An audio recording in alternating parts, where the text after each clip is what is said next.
What's up, YouTube? Welcome back to Celio's Network. Today is the start of a new series on my channel titled Improving as a Player, and in these installments I'll be going over skills and ways of thinking and techniques and practices to help you improve as a player, and these are things that I currently do or have done in the past and have found improvement from these practices. Today is episode 1, Read the Card, and I'll get into exactly what I mean by that in just a second after I share this quote from Jim Rohn, a successful entrepreneur. The quote is, "Success is neither magical nor mysterious. Success is the natural consequence of consistently applying the basic fundamentals." And this quote goes really well with why I wanted to start this series. I talk about this to my friends a lot, like that I've wanted to start this series on improvement. And I also don't want to come from a place where I'm better than you, because I'm not. Everybody has the chance to succeed if they put in the work, if they have some luck along the way. But I see so many players throw away chances at success because they try to skip the basic fundamentals, or they completely leave them in the past once they've gotten to a certain level as a player. So in this episode, we'll be looking at 3 basic fundamentals of playing the game and, as I've put in the title, reading the cards. So we're going to look at study, learning, and observing. The first one, study the format.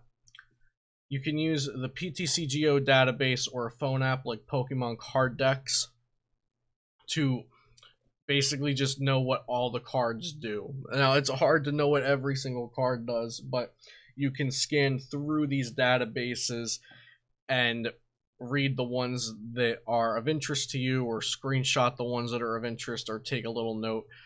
This is something I like to do if I have the extra time to do it. If not, I just kind of skip to part B and take special note of cards in recently successful decks. But I did the PTCGO database. Well, actually, I used the Pokemon Card Decks app on my phone, leading up to Worlds, when there was a whole new set of cards to look at. Just looking to see if there were any combinations or rogue ideas or anything that myself and my testing partners had missed. But at a lower level, when you're not looking to break the format, it's also an incredible resource to just learn what all the cards do and see different attacks, different abilities, maybe some things you hadn't thought of before.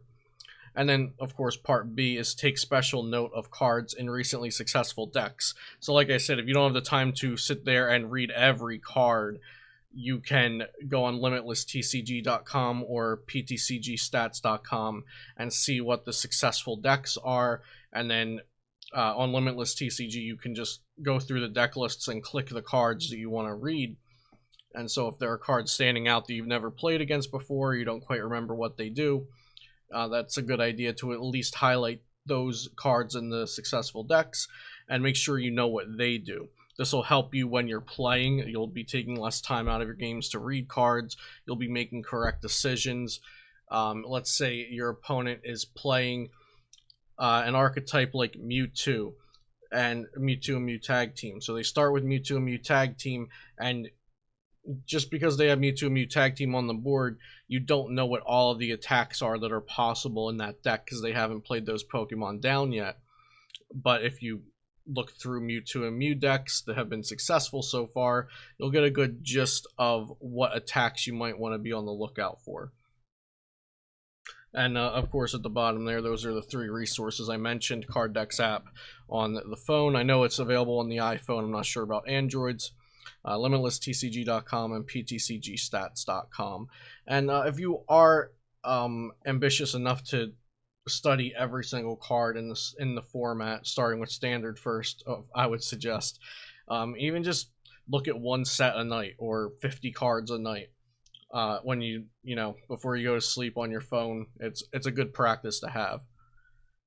Next is learn your deck and the card interactions. Now, all of these things that I'm talking about are instances that I have experienced firsthand with either people in tournaments that I've played or watched or seen things happen on stream, or people that I'm testing against or whatever. I've seen it all happen, and anybody can slip up. Even the best players slip up, but these are practices to help you not slip up or slip up the least amount.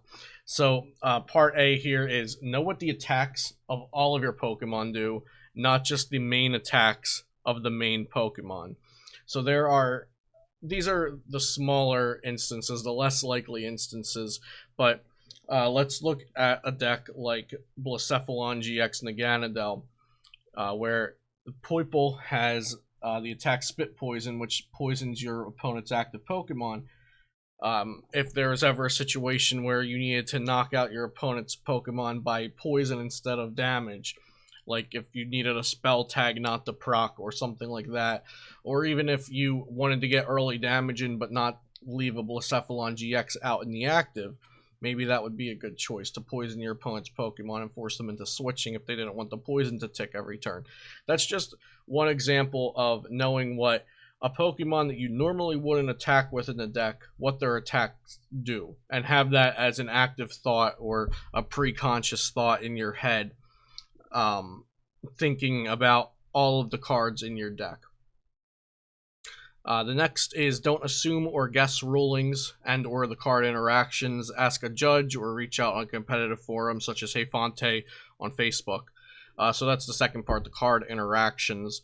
There are some tricky things that I've seen people have questions about, like Clear Vision GX on Latios, Keldeo GX's ability, Keldeo GX's attack, the supporter card Channeler, how special conditions work with things, the difference between damage counters and damage, lots of stuff with Shedinja and Poipole Knockout Reviver.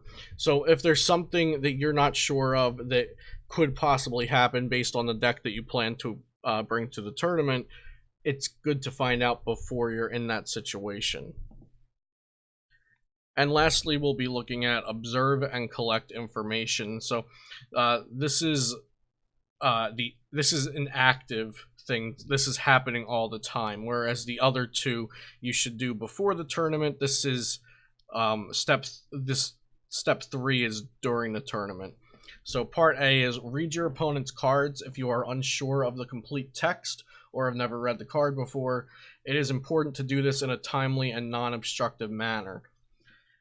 So if your opponent swings with an attack like Dawnwing's Necrozma GX, it's GX's attack, Moon's Eclipse, which prevents damage done to that Pokemon next turn. It's important to read a card and an attack. I think it's important to read any card, but especially if you're not sure of what it does, make sure you pick it up and read it, because that attack requires your opponent to be behind on prize cards, and then it can't be damaged next turn. But that's also a card interaction that you need to know. If it goes to the bench, those kinds of effects are removed. Regardless of the card, there's so many Pokemon that are played in the standard format. I think it's important to just, on your opponent's turn, if they're not doing anything with that Pokemon, just ask if you can see the card. You have to be allowed to see the card, so pick it up and read it, and just take a mental note of what it does if it was something that you weren't completely sure of before. And like I said, in a timely and non-obstructive manner. So it's best to do it on your opponent's turn when they're not using the card. So if they've benched a Pokemon and they're not attaching to it or retreating with it or reading it themselves, that's a good time to maybe pick up the card and look at it. Or if they discard a card with an effect and it's in the discard pile and you would like to see your opponent's discard pile, use it when they're also not using it, so you're not wasting time and you're not obstructing their turn. In part B, if you finish your match early, ask your friends what they played against between rounds. This is a good way to gain information on what the meta is at the tournament, or just some decks might be around in your bracket, or if there were any unique or out there cards that your opponent saw that you might want to look up and see what it does in case you run into somebody playing it. And if there's a stream match being shown in the venue, go watch that if you finished before that match and see if there are any cards you need to look up or prepare for. In the same vein, if there are any cards you don't know what they do, I've done this numerous times. Like, I remember It was an expanded regional last season. I finished my game early, and my friend was sitting next to a person that played Wobbuffet Break, and they informed me, hey, somebody's playing Wobbuffet Break. I don't even know what it does. So we looked it up and read it. So if we came up against somebody using that, we would know what it did. And that's the end of my list of study, learn, and observe. The gist of this is read the card, that's why the title of this episode is read the card. But it is a little more in depth than that, and I would love to see more people using these skills and techniques and basic fundamentals of studying the format and knowing what your cards do and observing your opponent's board to make sure you're making the most informed play and everything is logically sound and you're following all the rules and whatnot. So I hope you guys liked this type of video, and if you'd like to see more, and even if you have any ideas for the topics, please do let me know. I enjoy talking about Pokemon and general improvement and whatnot. So this is a type of video I'd enjoy to make more of. So like I said, I hope you guys liked it too. Be sure to check out flipsidegaming.com and use code Celio, all caps, for 10% off of your next order, $10 or more. And I'll see you next time here on Celio's Network.